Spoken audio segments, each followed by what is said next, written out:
We tend to box up our fears and stash them in places we can easily avoid: an abandoned asylum, a dark forest, a rotting basement.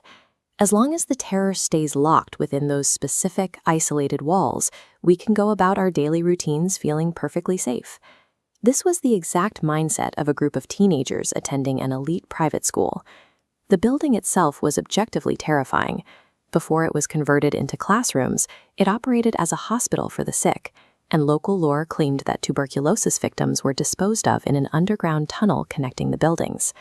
When they broke ground for the school in the 50s, workers supposedly unearthed a massive amount of skeletal remains. The teenagers who wore the uniforms and walked the halls inherited these stories, passing them down year after year until every strange noise in the building was attributed to restless ghosts. But a few students decided to test that perimeter. After a bully was expelled for pulling a prank and screaming about evil shadows in the basement, this group of friends chose to break in quietly on the last day of school. Their goal was simple: walk the halls in the dark, find the basement, and prove there were no monsters down there. Using a stolen key, they slipped through the back door and navigated the dead silence of the corridors. Down a pitch-black staircase, they found a basement so massive their cheap flashlights couldn't penetrate the far walls. Pushing past dusty boxes of old textbooks and unnerving religious statues, they noticed a drop in temperature near a corner wall and discovered a hole roughly the size of a beach ball. Shining a light through the gap revealed a dark, brick-lined tunnel. This matched the geography of the legendary body disposal chute. Convinced they had to see it through to truly debunk the myths, one of the students crawled into the pitch-black space alone. Crawling on his hands and knees, he heard a strange whooshing sound that slowly morphed into a whisper. He pointed his flashlight ahead. Crouching in the dirt, barely 15 feet away, was an emaciated, shirtless man with vacant eyes and exposed ribs. When the student called out, the squatter let out an unnatural noise and violently lunged at him, chasing the boy out of the tunnel and scrambling up the stairs right behind them. These teenagers survived because they could run away from a static location. They chose to seek out the myth, crossing into a dark space completely on their own terms. But that control vanishes entirely when the threat decides to leave its designated boundary and come actively hunting for you. We often assume there is safety in numbers.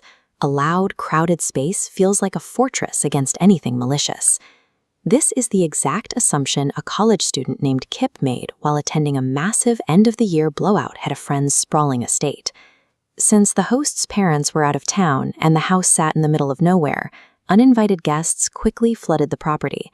The hosts had decided to throw a makeshift Halloween costume party in May, which inadvertently stripped away everyone's identity. Dozens of strangers wandered the deck and backyard, hiding behind cheap plastic grins and bloody makeup. With so many faces covered by horror movie masks, picking out close friends from complete strangers became practically impossible. Deep into the night, Kip noticed a solitary girl standing near a sliding glass door. Whenever he approached, she vanished into the crowd. Hours later, while swimming in the pool, he spotted her again, this time walking far out into the yard. She stopped right at the edge of the dark forest lining the property, turned back toward him, and waved. Even from that distance, she was easy to spot because of the bright gold mask covering her face. She gestured for him to follow her into the trees, completely separating herself from the noise and the safety of the party. Kip climbed out of the pool and sprinted toward the woods, shivering in his bathing suit. Standing at the tree line, he called out to her. A soft voice replied from the darkness, playfully telling him to come find her. She used the freezing temperature as an excuse, promising she could warm him up if he walked just a little further into the dense brush. He found the gold mask discarded on the ground. A few feet away, a girl with dark hair obscuring her face stood perfectly still. When Kip introduced himself, she lifted her head and said she already knew who he was. It was a girl he had briefly dated in college. Before he could process why she was there, she charged at him from the dark, swinging a metal baseball bat directly at his head. Kip barely dodged the swing and sprinted back to the house in a panic. He had broken things off with this girl weeks earlier because of her obsessive behavior. In response, she tracked his location and drove 8 hours across state lines just to ambush him. The massive distance between his college dorm and hometown offered zero protection. She completely erased that buffer zone, proving geography cannot stop someone highly motivated to cause harm. A crowd of people provides no real security when a predator can simply blend in with the partygoers. When a predator weaponizes anonymity and travels hundreds of miles to bypass your social perimeter, you quickly realize how fragile that distance really is. If miles of highway and crowds of friends can't keep a threat away, the last line of defense is the front door. We rely on the heavy wood and deadbolts of our own homes to provide an absolute barrier between us and the outside world. A high school substitute teacher learned exactly what happens when that final boundary falls.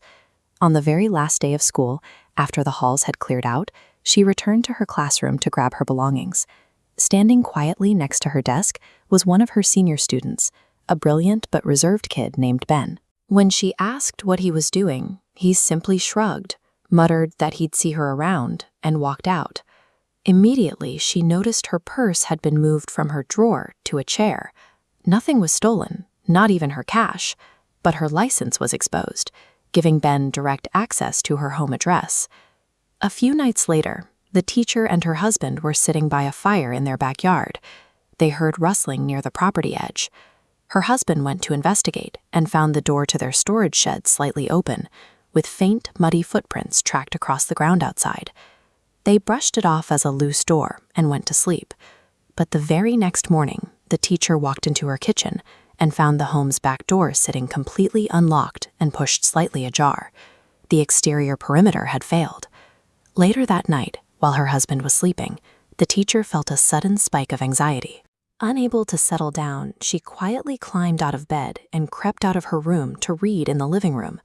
She froze in the middle of the corridor. Standing completely still in the dark, right outside her 7-year-old son's empty bedroom, was a tall figure. She turned on the light and stared directly into the face of Ben, her quiet student from the classroom. He didn't run. Ben simply smiled at her, complimented her nice house, and then turned his back on her.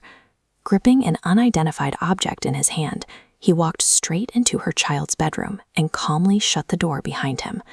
The teacher screamed for her husband, who kicked the door open just in time to see Ben dive out the second-story window, land on his feet, and sprint away into the night.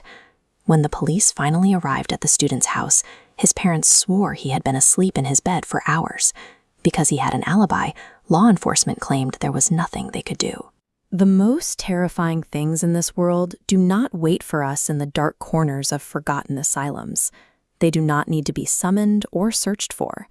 The real danger comes from the people who wait patiently for us to turn our backs, so they can quietly dismiss